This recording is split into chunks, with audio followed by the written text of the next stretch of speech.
you so much for joining me on my program once again. I appreciate you wherever you're joining me from. I say good morning, good afternoon, good evening. Accept my greeting according to your time zone. If you have not subscribed to my channel, please kindly subscribe to my channel. Click the notification bell so that you'll be notified each time I upload a video. You can be among the first to receive it. Then go to the comment section at all times. Leave your comment, drop your contribution. If you have suggestions, make it out there. If you have any criticism, put it down on the comment section. It will make us to get better, presenting you a better program. The preparations of the Independent National Electoral Commission, INEC, and the conduct of the governorship and state assembly elections. The ripples from the February 25 presidential election is still a topic of discussion to date, and how INEC didn't meet up to the standards the electoral body set for itself. Joining us on this show this morning to discuss the governorship and state assembly elections and how INEC can make up for the flaws from last election is Dr. Sam Oguche, Coordinator, Yaga Africa Center for Legislative Engagement. Welcome to the morning show. Good morning, Dr. Oguche. Thank you for having me. Yes, thank you for joining us. Yaga Africa, I think, had a conference. Was it yesterday or so? At which, you were trying to guide INEC and draw INEC's attention to what it must do to improve upon the conduct of elections tomorrow, March 18th, as different from what occurred on February 25. If you can take us through some of those highlights and what you think is important that INEC must address. Okay. One of the key issues is the election manipulation risk index. Yesterday, Yaga Africa and some other CSOs launched the third iteration report of the election manipulation risk index. That is the EMRI. And the index is an accountability tool which is evidence-based and data-driven that maps out tools in the hands of politicians and other stakeholders to manipulate the electoral process. Now, the EMRI has 6 variables. One of them is INEC capture. And these are activities that are targeted at weakening the operational independence of INEC.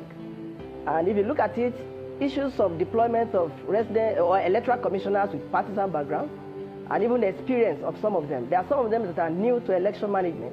And so if you put them together, although even attack on INEC facilities, intimidation of INEC officials, these things constitute an attempt to capture INEC, which is a red flag. The second variable is tampering with the voters' register. You see that credibility of elections is largely dependent on the credibility of the voters' register. Issues of registration of underage voters, have been raised. Issues of registration of ineligible persons, like foreigners. Under the Constitution, you see that foreigners are not supposed to participate, but we have had instances where they are registered. And if you put these things together, they go to the credibility of the register. And then the third one is voter suppression. These are activities that, are targeted at keeping voters away from the electoral process. You have issues of intimidation of voters, violence, unavailability of PVCs for collection. You see even outright PVC buyouts. You will see even theft of PVC. In most cases, people have been disenfranchised, and when you put those things together, it is also an indication of an attempt to manipulate the electoral process. And the third one is resistance to election technology. You know the BVAS and the IREF. These are major technological innovations that have been deployed of late to facilitate the credibility of the electoral process. But we have had instances where certain individuals and groups have come out to openly oppose and resist the use of this technological innovation. You look at the BVAS, for example. We have seen, even from previous elections, where the smart card reader was resisted. This time around is the BVAS. Some individuals in certain states have also resisted the use of BVAS. Some have even gone to court to challenge it. Even the IREF, you look at the February 25 presidential and national assembly elections, you find out that even INEC itself can be said to some extent to have been responsible for resistance to election technology, its own guidelines, which has been a matter of public debate. The failure to transmit to the INEC IREF portal is a matter of concern, and it goes to the credibility of the electoral process. In fact, why many people have come out to say elections were manipulated is because of non-transmission of results to the IREF as required by the regulation. Then we have history of election fraud. There are certain states that are known for election fraud. And these things, in fact, one thing we must state is that the EMRI is evidence-based. There's nothing new in it. So we gathered information from judicial pronouncements, credible domestic and international observers, trusted media organizations, and even observation reports. Even newspaper outfits, and these are media organizations. So when you put them together, you find out that there are states that have this history of election manipulation. And we put these things together, even litigation against the electoral process. We have frivolous litigation. So there are states that are categorized according to the risk factors associated with them. So when you put these 6 variables together, any state that has 3 and above is a high-risk state. A state with 2 is medium risk. Those with 1 are categorized as low-risk states. All right. Now, what happened? Before the... Okay. Yes, Dr. Ogoche, we'll delve in deeper with regards to your observations and reports from the last election, ahead of tomorrow's election. One of the things you identify is logistics, which we have talked about a number of times in terms of INEC's preparation or lack of in terms of their logistics. And one of the reasons you identify as part of the outcomes of your report is that the naira scarcity or lack of access to money was part of the reasons for some of these delays that experienced by INEC and, of course, consequently the voters. I'd like you to speak more on this because a few days to the last election, the CBN said that they had released all the necessary cash money required by INEC to execute the election. So there's a bit of, it's not balancing there. What was your observation? Well, if you look at the last elections, the monetary policy of the government, which of course was subject of litigation, some people have been of the view, of the opinion, that it was actually meant to curb vote buying. But as we found out, it became a tool for vote buying at the end of the day. Because one, if you look at the way the elections went, somebody who would ordinarily not have been moved by 10,000 naira, would be moved by even 1,000 or 2,000 naira because of the scarcity of the naira. Now, at the end of the day, in fact, even in some places, we observed that party, agents were using POS, were collecting bank details of voters, and they were, compromising the entire process. So, if you look at the elections, the things that played out: 1, fuel scarcity; 2, scarcity of the naira, and the general economic hardship that the people are facing. So, at the end of the day, when you say low voter turnout, like voter apathy, it is fueled, or it was fueled in that election by these policies on ground. If there is no fuel, imagine somebody who had gone to queue up for fuel throughout the night, then going to undergo the rigors of voting. All these things put together. We are human beings, not animals, not stones. At the end of the day, it is only the living that can talk of good governance. So when people see that they have passed through a lot, then they need to rest. So many people stayed away because of all this. And you see that during the elections, we observed the 2 models of vote buying, which we can say was fueled, largely by scarcity of the naira. We have the prepaid and postpaid models. Prepaid is cash for vote. In this case, it is based on trust. We have given you money, we believe you are going to vote. When you have postpaid, which is vote for cash, it is a situation where you show evidence. That is why you see some people, they vote, they take photographs, they take snapshots to come and show. So what we can say is that these issues on ground before the election largely contributed to voter apathy and even election fraud. Because when you are battling for survival, good governance, integrity of election becomes secondary. So the hardship is enormous and people are battling to cope. So instead of being an instrument against election fraud, it becomes a tool that fuels election fraud. And that is what we witnessed in the last presidential and national assembly election. So what I can say in summary is that yes, these policies, no matter how well intended, they contributed to the lapses. And what does it tell INEC? People have said that they had issues of internal sabotage. It calls on INEC. Like if you look at the Emory report, there are issues, points for action for INEC. You have to monitor. Those who have been found culpable should be seen to be punished. Because when somebody commits an offense and he goes free, it becomes a motivation for others to do the same. Okay. And INEC should also sustain redeployment. What we saw in Sokoto should be sustained. When you see lapses, you discipline the officer concerned, and that seems to be a kind of deterrent for others. Okay. Dr. Gucci, there's a case that a lot of people are not talking about. The case in which some lawyers took INEC to court, and the court gave a judgment, the Federal High Court gave a judgment that two people can use their TVC, that's the temporary voter's card, which some lawyers have argued that it means invariably that Nigerians can use their temporary voter's card because it is the principle of the judgment that matters in this case. INEC went to court yesterday to stay on this and vary on this, but some lawyers are also insisting that it does not mean that the judgment has been, put aside because there's been a stay on it. Do you know anything as regards this? What is going on? What is the position now as we speak? Now, let's take it from the angle of voter suppression. As I said earlier, one of the indicators of voter suppression is unavailability of PVC. Production of PVC is solely the responsibility of INEC.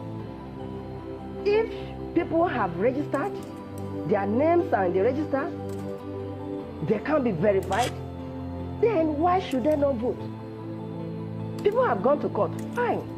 In fact, in the report released yesterday, there is a recommendation that going forward, people who have even temporary slips, who can be verified, whose names are in the register, should be able to vote. If you are using your own inadequacy to keep me away, then it becomes a matter of institutional voter suppression on the part of INEC. Now, the court has given judgment that two people should be able to vote. As far as I'm concerned, that judgment should extend to every other person in the shoes of those two people. If INEC has gone to get a stay, the legal position is that if there is a stay, it means status quo will be maintained.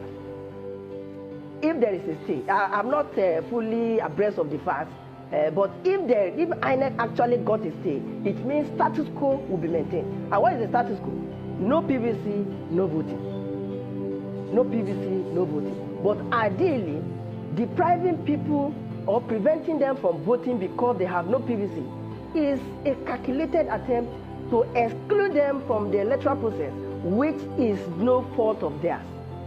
So it is like the people paying for the inadequacies of INEC, which is regrettable in this electoral process. That's my view on that. Dr. Samuel Gucci, one of the things that Yaga Africa put out there yesterday at the conference is that Yaga Africa is going to deploy a certain methodology called parallel voter tabulation in, I think, is it Kano State, Benue State, and one other state, Delta State, 3 states. Yes, and Delta State. Delta State, yes. So yes. What is this parallel voter tabulation all about, and why those 3 specific states?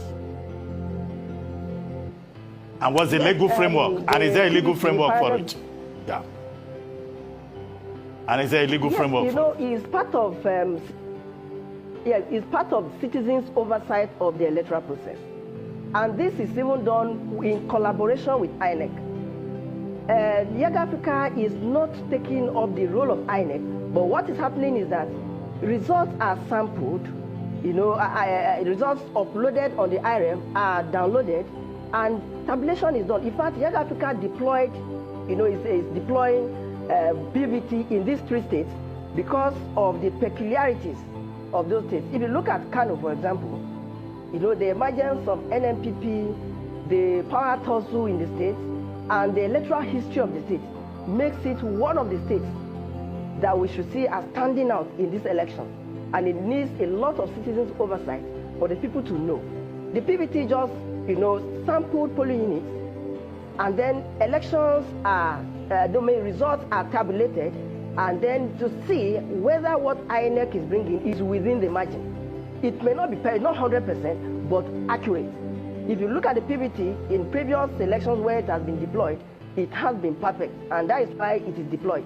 It is enormous. The financial application is enormous. That's why Young Africa is unable to deploy it to all the states, only 3 states. The choice of Benue is also because of the, what do I call it, the political arithmetic in the state.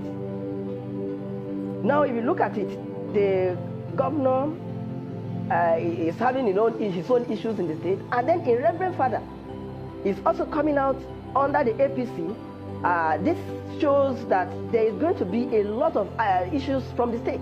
If you look at the Benue State, you find out that, look, in the past, the incumbent has always been challenged by strong opposition. And this time around, it's like a special breed of opposition because of the character of the person coming on board. So you see, it is a battleground, not really in terms of carrying arms, but electoral battleground in Benue State. And that calls for a closer look at the state. That's why Young Africa is, deploying PVT in Benue. Then when you go to Delta, in fact, it is another state that we should look out for. Delta, the Deputy Senate President, Uproar is coming up as the APC candidate. The PDP has always ruled the state, and with the pedigree of the APC candidate and the foundation of PDP in the state, we have come to realize that, look, we need close monitoring of events. In fact, not only the elections, we have been following events, pre-election events in this state. And PVT will be deployed, as I said, in Kano, in Benue, in Delta, for the purpose of influencing and enhancing citizens' oversight. When you are informed, it makes you properly equipped to plan ahead. So it will be bringing the situation to the people as they vote. But if you look at it, it cannot succeed if the IREF is also not working. That is why if the IREF is not working, it frustrates the process. It frustrates the process because it is dependent largely on the IREF, because the results that are there is what will be used. Hi, Dr. Buche. Yesterday during the press conference, something else you highlighted, or one of the board members highlighted, was on vote buying and voter inducement. In fact, you pointed out some hotspots which you had identified in Potiskum in Yobe State, in Akwa Ibom, in Benue State. My question to you is, have you escalated this? Because this is an election offense. Have you escalated this in the event that you have? What was the response like from INEC or security agencies? And then another aspect of your report is that your concerns around the low voter turnout. What are your projections for tomorrow? Will there be anything that would influence your projection? Okay. If you look at it, the report released yesterday is the third in this electoral process. The first one had 22 states as high-risk states. But this last one now has 27 states as high-risk states. And the stakeholders have been duly informed. In fact, the reports, have always been circulated. What it tells us is that we should pay close attention to these states. Close attention to these states. Not neglecting the medium-risk states anyway, because this time around there is no low-risk states. Because going by what happened in the presidential and the National Assembly elections, some states that were on medium risk have now moved to high risk because of what played out in the elections. So INEC, security agencies, and even the citizens. Recently one police AIG said the police also need security, and people were laughing. And it's a serious matter. Because if citizens don't volunteer information, those who come to unleash violence, mayhem, to deal with people, to snatch ballot boxes, to destroy beavers, they are people who live among the people. They are not strangers. And if you don't volunteer information, security agencies and officials will not be able to act. So what that report calls for is a kind of an action on the part of INEC on the part of security agencies, on the part of CSOs, and on the part of the citizens. It is actually a collaborative effort that will lead to a smooth electoral process. Now, on the voter turnout, many people feel now that the last election, the February 25 presidential and National Assembly elections were manipulated, largely manipulated. If you go on social media, the thing continues. Nigerians feel disappointed to some extent, but it will have an effect. There are some people who you even see on social media saying, our votes don't count, we are not going out to vote. But that is not, it's not a reason to lose confidence in the electoral process. The INEC has assured that election technology will be fully deployed and will be effective. The lapses noticed during the last election have been addressed, according to INEC, and the Commission is fully ready to make the IREF functional. So, people are likely to be demoralized. It might put some people away, but this is a call for people to now come out to overcome the challenges and the disappointments of the past in order to move our democracy forward. You know, if there is voter education, enlightenment, we should know that what happened in the last election is not a death sentence on our electoral process. It calls for more action. People should come out because, one, this election tomorrow has direct impact with the lives of an ordinary Nigerian, because anywhere you are, your state government is closer to you than the federal government. Your legislator is closer to you than a legislator of the National Assembly. That is why people should now come out to vote. Come out. If you leave it, you know what baffles me is when people who never went out to vote also complain of manipulation of the process. It is better you go out to vote than staying indoors and complaining. You cannot make a change by not participating in the process. So my charge is that, look, we should come out. People should come out. Vote for your candidate without letting what happened in the past demoralize you. Okay. A lot of people are not talking about this, but this is something out there that based on the law, people can explore and, talk about even more for better conversations. But moving further, as we speak, some people are just laughing at us that all of these things we are saying is all rubbish because they've already mapped out plans to rig elections tomorrow, to be able to harass voters and beat them and everything. And it's just a couple of hours away. Probably in like 15, 18 or 20 hours from now, we'll start seeing all their plans unfold. How can the people protect themselves in a place where the police is not there to protect themselves? Because we've had a case where the police spokesman came on TV and saying there were a bunch of young people, thugs, snatching ballot boxes, but it was only one police officer. There was nothing he could have done. He would have called for reinforcement. Before reinforcement came, the ballot paper had been taken away. And that place had to be cancelled. People wasted their times and they voted. So how can the people assure and ensure that they protect themselves? This is a big question. Okay. Now, let me take you from the stay of execution. As I said earlier, I'm not in the picture. I'm not fully aware. If what INEC did was to file for a stay, then there is no judicial determination of what INEC filed. So filing for a stay is not a stay. It means the earlier judgment is subsisting. So, but the issue is, in Nigeria, we are known of late for disregard for the rule of law. So we call on INEC to respect the decision of the court. Because if they have filed for stay and the stay has not been determined, it has not been granted, then it has nothing to do with the earlier judgment. So that is it. Then as to what the citizens can do to protect themselves.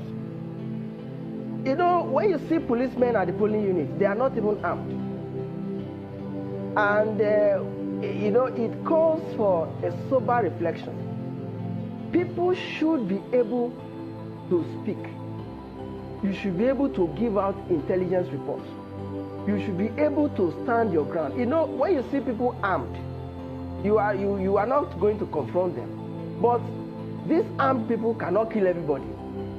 You cannot stay away. Go and participate. If they come and the state allows them, oh, I don't want to believe that plans have been made to rig the elections. I don't want to believe that. INEC has assured us that it is on top of its game, and we will do the best. Okay. So our own duty is to come out as citizens to vote. Okay. And then as you vote, you should be mindful of your environment.